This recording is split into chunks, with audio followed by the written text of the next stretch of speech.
ब्रह्मचर्य बहुत जोर का ये यम है। ब्रह्मचर्य के बिना जीवन मृत है, मृत जीवन। ब्रह्मचर्य अमृत है। मन, वाणी, शरीर बड़ा भारी इनका साधना में योग है। अष्ट प्रकार के मैथुनों का सर्वथा त्यागी ही ब्रह्मचारी कहा जाता है। पूज्यपाद श्री उड़िया बाबा जी महाराज, मूर्तिमान ब्रह्म। ब्रह्मचर्य ही महान सामर्थ्य, परम पुरुषार्थ, भगवत प्राप्ति का प्रबल साधन है। परम सुख का, परम शांति का, परम स्मृति का, महान धृति का ये प्रधान साधन ब्रह्मचर्य है।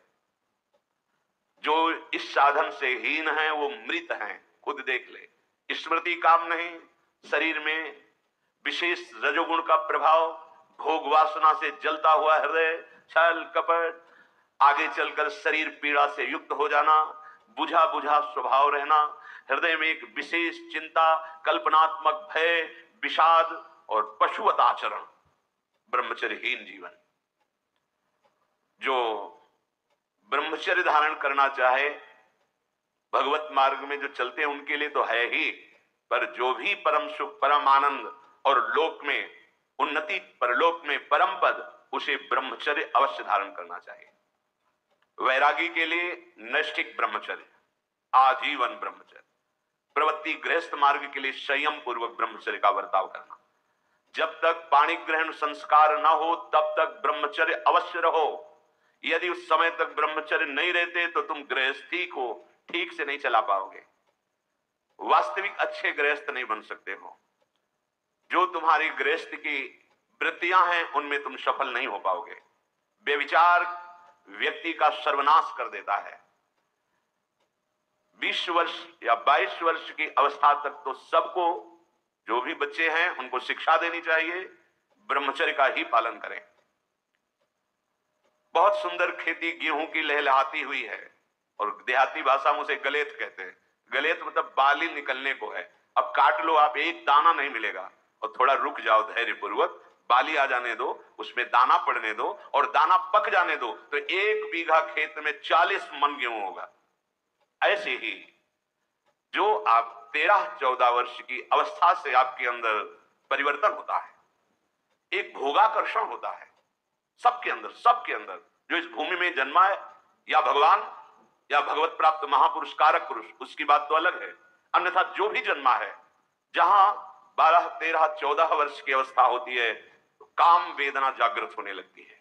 मन एक अलौकिक आकर्षण, भोगाकर्षण की तरफ भागने लगता है।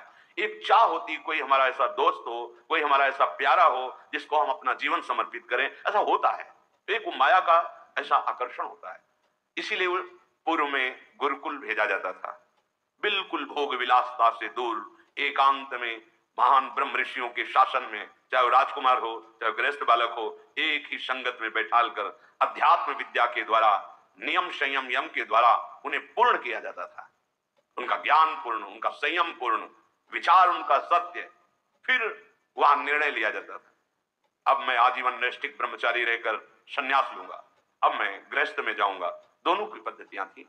गुरुजनों को संतुष्ट करके एक विरक्त मार्ग में चले जाते, गृहस्थ मार्ग में। जो गृहस्थ मार्ग में जाते, पाणी ग्रहण हुआ, उसमें भी गुरुकुल में रहकर शिक्षा मिली है, कब, कैसे, किस विधान से हमें ब्रह्मचर्य का गृहस्थ में प्रयोग करना है। ऐसा नहीं कि मनमानी व्यभिचार प्रवृत्ति। यहां तो अब ऐसे आचरणों की बढ़ोतरी हो रही जहां शास्त्र, संयम, गुरुजनों की आज्ञा, इनका तो कोई महत्व ही नहीं रह गया है। कैसी कलयुग की विचित्र मलिन चाल।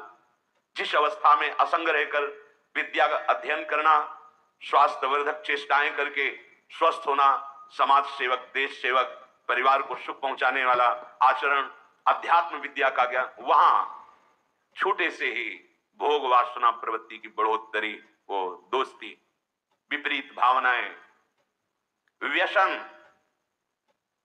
समलो भाई, सबसे हाथ जोड़ के कह रहा हूं, बहुत कीमती आपका जीवन है। जिस जीवन को छोटे छोटे बच्चे गांजा, भांग, अफीम, ड्रग्स, चरस, ये क्या हो रहा है? अभी आपकी 20-22 वर्ष की अवस्था है, आप व्यसन में आसक्त हो गए, आप व्यभिचार में आसक्त हो गए, तो किस बुद्धि से आप देश सेवा करेंगे? किस बुद्धि से आप अपना उद्धार या अपने परिवार को सुख पहुंचाएंगे? ब्रह्मचर्य जीवन है, ब्रह्मचर्य जीवन है। ब्रह्मचर्यहीन जीवन मृत्यु है। पूज्यपाद सिउड़िया बाबा जी महाराज साक्षात ब्रह्म। जिसको ब्रह्मचर्य धारण करना है, ध्यान देकर सुनिए। सबसे पहला कार्य उसकी दिनचर्या में, चाहे बच्चा हो, चाहे जवान हो, या जो कोई भी हो, सूर्य उदय के पहले रात्रि के चौथे प्रहर में ही जाग जाना चाहिए। अपने तो अर्धरात्रि के बाद ही जाग जाते हैं। चौथे प्रहर में प्रातः 4 बजे बिल्कुल जग जाना चाहिए। और जो 8-10 बजे तक सोता है, वो कोई भी हो, ब्रह्मचारी रह ही नहीं सकता, ब्रह्मचर्य रह ही नहीं सकता। वो स्वप्न दोष का शिकार होगा, वो नाना प्रकार की कुचेष्टाओं का शिकार होगा पक्का। क्योंकि बुद्धि को सत्य प्रकाश की तरफ प्रेरित करने वाले भगवान भुवन भास्कर हैं। वो पधार रहे हो, आप सो रहे हो सैया पे, आपकी आयु, श्री, कीर्ति, बल सब नष्ट होगा। देखो ना जो 10-10 बजे तक सोते हैं, देखो ना, उनसे बात करके देखो, एकदम ऐसा लगता है बुझा हुआ जीवन, कोई भागवतिक तेज उत्साह न वाणी में, न नेत्रों में, न तन में। क्या जीवन, मृत जीवन। सबसे पहला नियम लीजिए, जहां भी आपको ये शब्द सुनाई दे, आपका जीवन ब्रह्मचर्य ही अमृत है और आपका जीवन ब्रह्मचर्य ही नहीं मृत्यु है। ब्रह्मचर्य रहने के लिए आपको अपनी दिनचर्या सुधारनी होगी। प्रातः 4 बजे आपको उठना ही होगा, तभी आप ब्रह्मचर्य रह सकते हैं। अगर आप नहीं उठते तो आप देख लेना, इसका आध्यात्मिक प्रभाव पड़ता है। आप देखिएगा 3 बजे से लेकर के सूर्य उदय के तक अगर आप सोते तो आपका स्वप्न दोष बढ़ेगा, आपका संयम बिगड़ेगा। अगर आप कोई ऐसी कुचेष्टाएं नहीं किए हैं तो स्वप्न दोष की संभावना ही नहीं होती। आप बाल्यावस्था से कुचेष्टाएं करते हैं, संयम विरुद्ध रहते हैं, तो आप ना चाहते हुए फिर सामर्थ्यहीन हो जाते हैं, ब्रह्मचर्यहीन हो जाते हैं। बहुत ध्यान दें, ये अध्यात्म में जैसे पूरा मकान बनने के लिए नींव मजबूत होना जरूरी है, चाहे जयखंड का बना लो आप, अगर नींव मजबूत है। नींव मजबूत नहीं तो फिर मकान ढह जाएगा। ऐसे ही ब्रह्मचर्य हर मार्ग की नींव है। चाहे जिस मार्ग में चलना चाहो, चाहे जिस संप्रदाय में चलना चाहो, चाहे लौकिक मार्ग हो या पारलौकिक, आपका ब्रह्मचर्य नींव है जीवन की। इसको मनोरंजन मत समझो। कैसी तुम्हारी दुर्बुद्धि, अपने हाथ से तुम अपना नाश करते हो। कैसी कैसी दुर्बुद्धि जागृत हो गई, सावधान। पूज्यपाद बाबा कह रहे हैं, जब प्रातः काल उठो, कोई भी हो, अगर थोड़ी भी आस्तिकता है तभी तो ब्रह्मचर्य की भावना आप धारण करोगे। तो उठकर पहला कार्य प्रभु का स्मरण। अपने तो प्रभु के स्मरण की सरसता प्राप्त करने के लिए पहले तो गुरुदेव और भक्तों का स्मरण, फिर प्रभु को। मोरे मन प्रभु विश्वासा, राम ते अधिक राम कर दासा। भक्त सुमिरन से भगवान बहुत जल्दी प्रसन्न हो जाते हैं। हरि को निज यस ते अधिक भक्तन यस पर प्यार।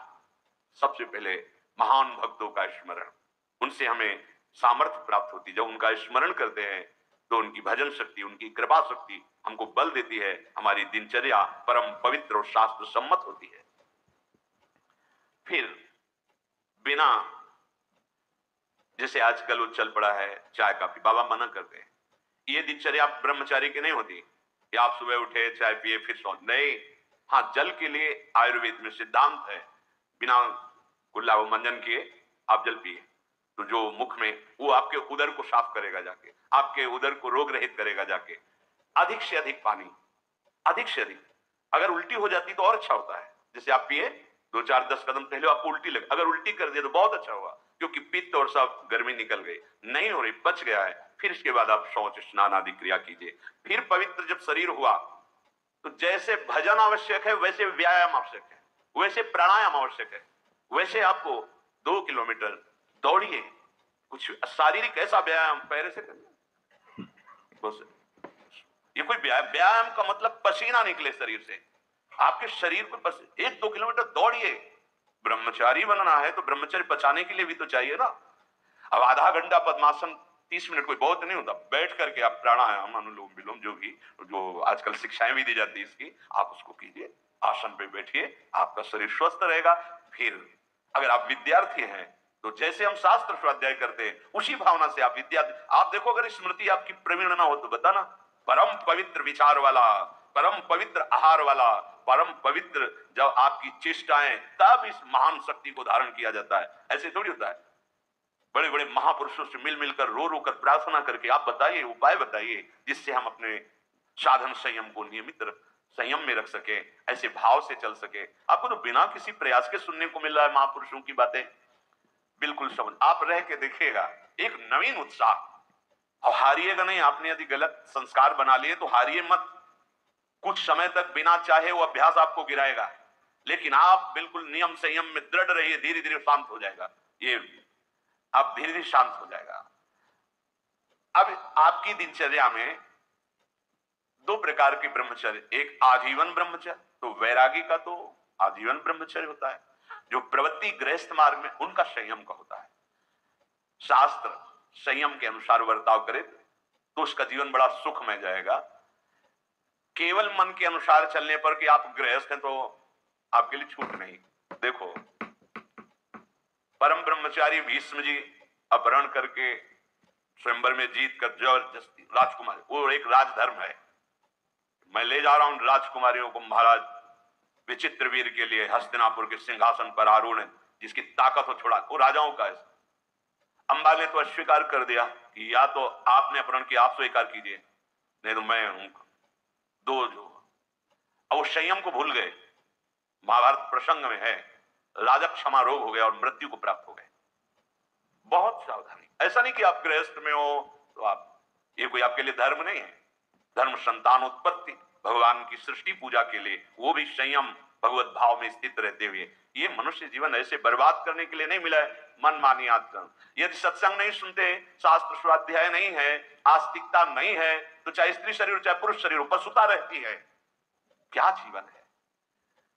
आजीवन ब्रह्मचर्य पालन करने की जिसकी इच्छा है, नैष्ठिक ब्रह्मचर्य, उसको किसी भी प्रकार से इन अष्ट मैथुनों का स्पर्श नहीं करना चाहिए, संयोग नहीं होने देना चाहिए।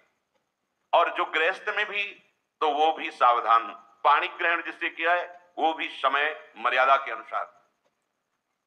अष्ट प्रकार के ये मैथुन है। पहला, जब हम कोई गंदी बातें सुनते हैं, गंदी बातें देखते हैं, तब हमारे अंदर गंदी बातों का चिंतन होता है, फिर संकल्प बनता है। पहला, जो हम देखते हैं उस पर सुधार करो, जो हम सुनते हैं उस पर देखो। कोई ऐसी बात तो नहीं सुन रहे जो हमारे अंदर काम जागृत कर दे, कोई ऐसा दृश्य तो नहीं देख रहे जो हमारे अंदर काम जागृत कर दे, कहीं हम ऐसी कोई बातें तो नहीं बोल रहे हैं जो काम उत्तेजना प्रकट कर दे। तीन बातें। पहला ध्यान दीजिए, इसी से भोग संकल्प बनता है। पहला, भोग संकल्प त्यागी। वो बनता कैसे? प्रधान बात, आपको ऐसा कोई दृश्य नहीं देखना जिससे आपके अंदर कामोत्तेजना जागृत, इसका प्रभाव पड़ता है। अभी आप कोई ऐसी बात करुणा की सुने तो आपको रोना आ जाएगा। आप कोई ऐसा दृश्य देखें तो आपका हृदय पिघल जाएगा। आप वाणी से कोई ऐसी करुणा की बात कर, आपको रोना आ जाएगा।